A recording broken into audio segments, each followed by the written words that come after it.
us face, without panic, the reality of our times. The fact that atom bombs may someday be dropped on our cities. And let us prepare for survival, understanding the weapon that threatens us.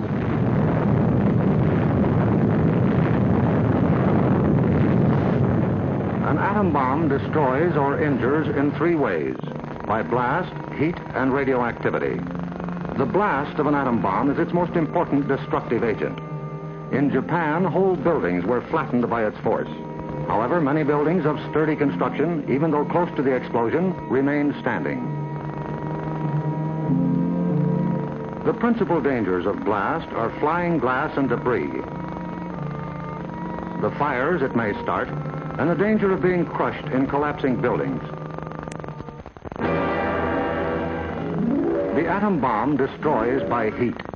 People caught in the open as far as 2 miles away suffered flash burns. Yet, protection could have been easily achieved. Here, a bridge post and rail shielded the surface behind it. Any solid material afforded similar protection. The third weapon of the bomb is radioactivity, thrown off at the instant of explosion. However, the majority of people exposed to radiation recovered completely, including a large percentage of those who suffered serious radiation sickness. Today, they lead normal lives. They bear children. Their children are normal. These, then, are the weapons of the atom bomb that we must protect against: blast, heat, and radioactivity.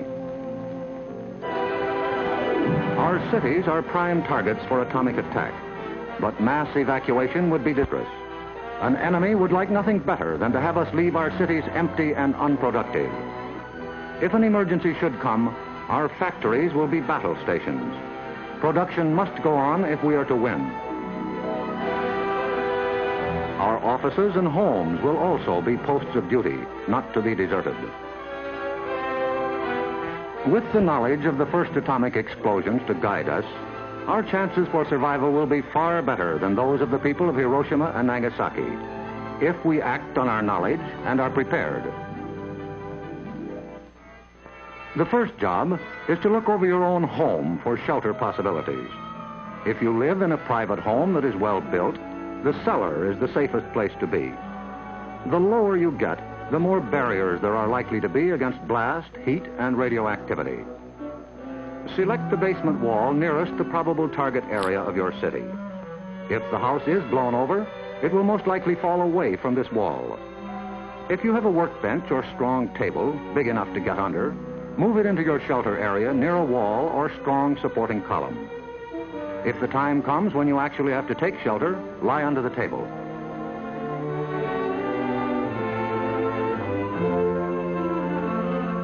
If you live in a home that has no basement, choose a shelter area without windows on the ground floor. An interior hallway is probably best. In time of emergency, the shelter area should be cleared of mirrors and other objects that might cause injury. If you live in an apartment house, rules for taking shelter will be posted in your building. Learn them. Also, learn the location of public shelters in areas where you work or frequently visit. There are many things you can begin doing right now. Fireproof housekeeping is one, so clean up that attic. Keep waste in covered containers. Don't let trash pile up in the yard. Set aside a small supply of canned goods. They're safe from radioactivity. Have a good flashlight on hand. Electric lights may go out. Keep a first aid kit and learn how to stop bleeding. Make a habit of keeping a bottle of fresh water handy. A radio will be important for receiving vital instructions. Finally, prepare the shelter area and collect all necessary shelter equipment.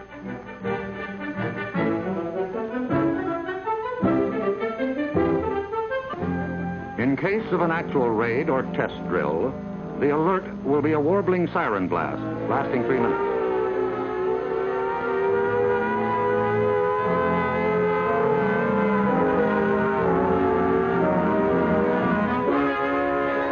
Once you hear this, act fast.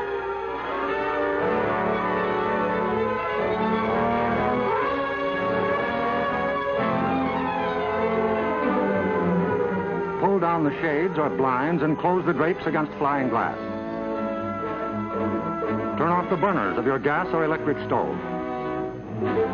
Disconnect any heating elements, such as electric irons, hot plates, or bathroom heaters.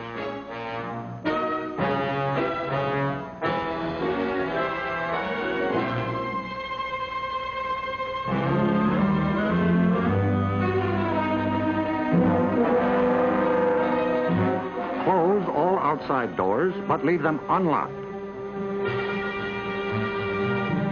Turn off the gas or oil burners.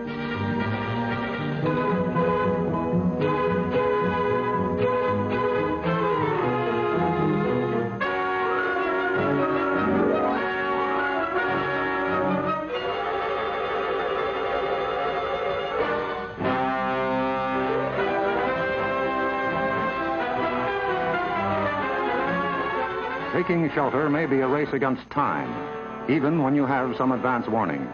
But possibly, there may be no time. An attack could come without warning. The sky would suddenly light up. If a doorway is right at hand, use it. If the nearest shelter is more than a couple of steps away, fall to the ground immediately. Flying glass and debris are immediate dangers, so stay where you are until you're sure it's safe to move.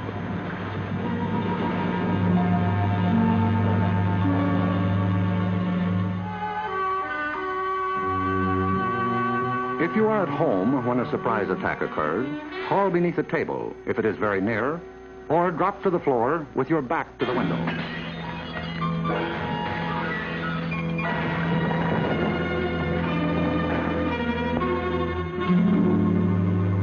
The immediate danger is over in about a minute, unless the explosion occurred near the ground or water. In this case, radioactive materials are trapped in the particles of dirt or water thrown up by the explosion. When these particles fall back to Earth, they may be dangerous. So get indoors immediately after a ground-level explosion. Cover broken windows against radioactive dust with blankets or cardboard. Civil defense radiological teams, equipped with radiation survey meters, will check on contamination in any bombed area. Stay under cover until you hear officially that it is safe outside. If you have been exposed to radioactive dust, wash the exposed areas. Pay particular attention to your hair. Get all the dirt from under your fingernails. If the people of Hiroshima and Nagasaki had known what we know about civil defense, thousands of lives would have been saved. Yes, the knowledge is ours, and preparation can mean survival for you. So act now. Someday your life may depend on it.